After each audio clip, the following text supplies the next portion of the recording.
batteries.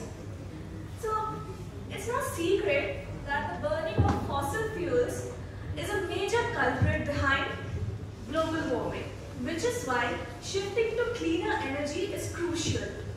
But the sun doesn't shine at night and the wind doesn't blow all the time. Thus, we need batteries, the magic balls that can store energy. We know that, right? So, yes, batteries are important, but let's see how important they are. So, a quick question. All of you are carrying a smartphone, right? Yes or no? Yes. That means all of you are carrying at least one battery with you. There may be more of you wearing a watch or a laptop. So, you see, batteries are pretty much everywhere around us. We just barely notice them. But I'm sure you must have heard about electric vehicles catching fire on the news. Ola scooters, Tesla, does it ring a bell? Or you must have heard about smartphones exploding suddenly when the battery overheats. Scary, right? So the reality is, lithium-ion batteries can overheat, catch fire, and even explode under some conditions. Plus, these are very expensive because lithium is so hard to find in the crust. And these are difficult to recycle, and their production involves heavy use of natural resources, sometimes even deforestation. But what if I told you there's a new kind of battery that could solve all these problems? A battery that is safer, cheaper, and greener. Zinc-ion batteries. And these are fantastic alternatives to reduce our reliance on lithium. But what makes zinc so special? Zinc is almost 3 times more abundant than lithium and 9 times cheaper than lithium. But most importantly, it is safer than lithium. So let's take a quick dive into the chemistry inside a zinc-ion battery. Now we are in Kerala and I am from Kolkata. And something that the Malayalis and the Bengalis have in common is our love for football. So let's imagine 2 rival players in a football game, the anode and the cathode. And instead of just one ball, there will be many balls. We'll call them zinc ions. And this blue colored zone is the electrolyte, which is in liquid state. And these electrons are the audience.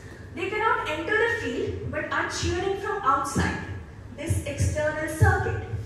So when our device is on, that means our battery is discharging.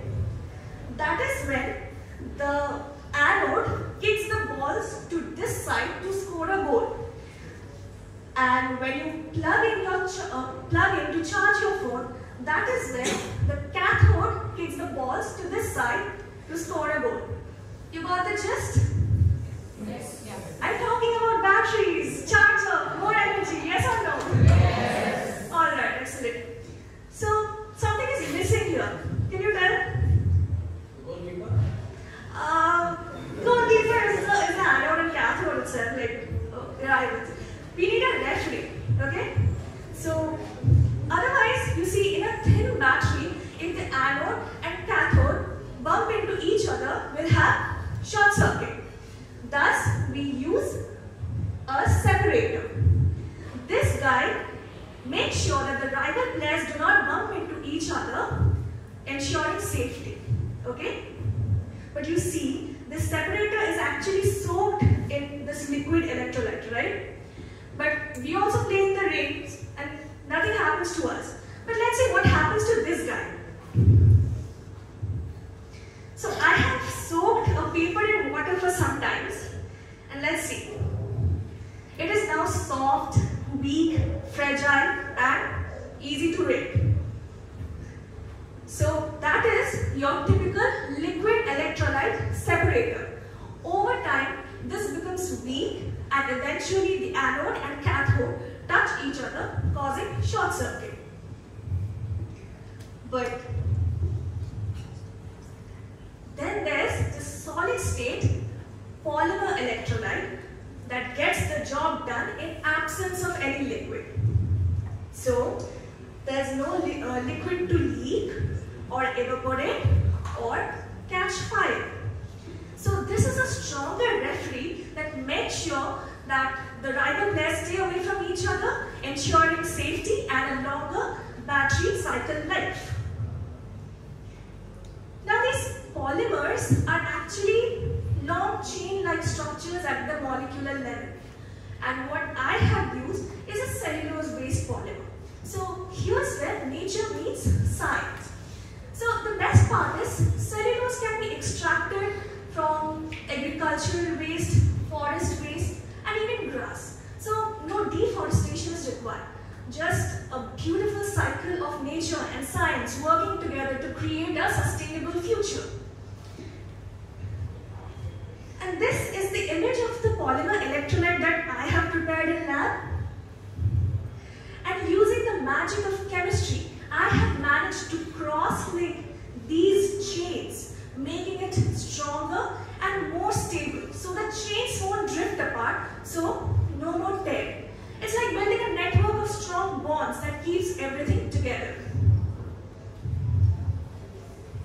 And after countless experiments and tests, we found that the beauty of our polymer electrolyte lies in its strength and efficiency.